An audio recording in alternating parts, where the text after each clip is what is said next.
Saudi আরব গিয়েছিলাম, সেখানে প্রবাসী শ্রমিকদের সাথে কথা হয়েছে। সেই জায়গায় প্রবাসীদেরকে নেওয়ার জন্য বিভিন্ন ভুয়া কোম্পানি তৈরি করা হয়। আমরা কিছুদিন আগে দেখেছি যে একজন না খেয়ে রাস্তায় মারা গিয়েছে। দেখা যায় সে কাজ দিতে পারবে না 10 জনকে, লোক নিয়ে যাচ্ছে 100। এখানে কিন্তু বিজনেস করতেছে তারা। সম্পূরক প্রশ্ন করতে পারেন নোয়াখালী 6 আসন থেকে নির্বাচিত মাননীয় সদস্য আব্দুল হান্নান মাসুদ। ধন্যবাদ আপনাকে। ধন্যবাদ মাননীয় স্পিকার। মাননীয় স্পিকার, প্রবাসীরা আমাদের রেমিটেন্স যোদ্ধা, তারাই আমাদের অর্থনীতিকে সচল রেখেছে। কিন্তু আমরা বিভিন্ন নিউজে প্রতিনিয়ত দেখতে পাই প্রবাসীদের নিঃস্ব হওয়ার ঘটনা। আমি কিছুদিন আগে সৌদি আরব গিয়েছিলাম, সেখানে প্রবাসী শ্রমিকদের সাথে কথা হয়েছে।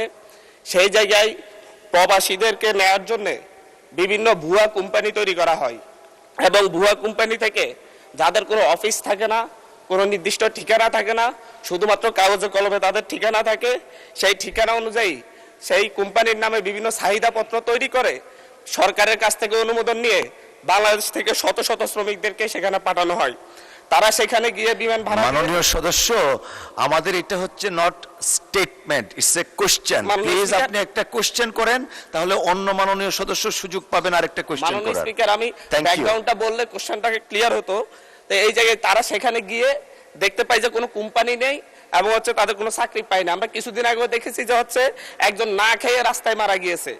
এবং এই ক্ষেত্রে আমি মাননীয় মন্ত্রীর কাছে আমার প্রশ্ন, এই ক্ষেত্রে বিভিন্ন ভুয়া কোম্পানি তৈরি করে যারা মানুষকে সাথে প্রতারণা করে বিদেশে নেয়, তাদের বিরুদ্ধে কোনো ব্যবস্থা নেওয়া হবে কিনা, এবং কোম্পানিগুলো যখন চাহিদাপত্র দেয় সেই চাহিদাপত্র সঠিক যাচাই বাছাইয়ের ক্ষেত্রে নতুন করে সরকার কোনো উদ্যোগ নিচ্ছে কিনা। ধন্যবাদ মাননীয় স্পিকার। ধন্যবাদ মাননীয় সদস্য। মাননীয় প্রতিমন্ত্রী। জি, মাননীয় স্পিকার, আপনাকে ধন্যবাদ। মাননীয় সংসদ সদস্যকে ধন্যবাদ। তিনি একটি গুরুত্বপূর্ণ বিষয় আমাদের সামনে এনেছেন। এটা সঠিক যে ইদানিং লক্ষ্য করা যাচ্ছে যে বাংলাদেশি, বিশেষ করে যারা দেশের বাইরে যাচ্ছে, তারা অনেকে মিলে কিংবা ওই দেশের মালিক পক্ষের সাথে মিলে একটা নামে কোম্পানি খুলে তারপরে এখান থেকে অনেক লোক নিয়ে যায়।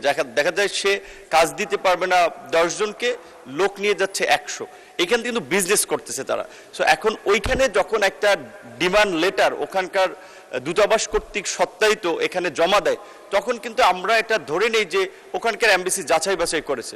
তো আমাদের যেটা একটু গ্যাপ আছে, আমি মনে করি আমাদের ওখানকার যারা দূতাবাস বিশেষ করে ওই দেশগুলোতে আছেন, তাদের একটু কঠোর নজরদারি, মনিটরিং এবং যাচাই বাছাই প্রয়োজন।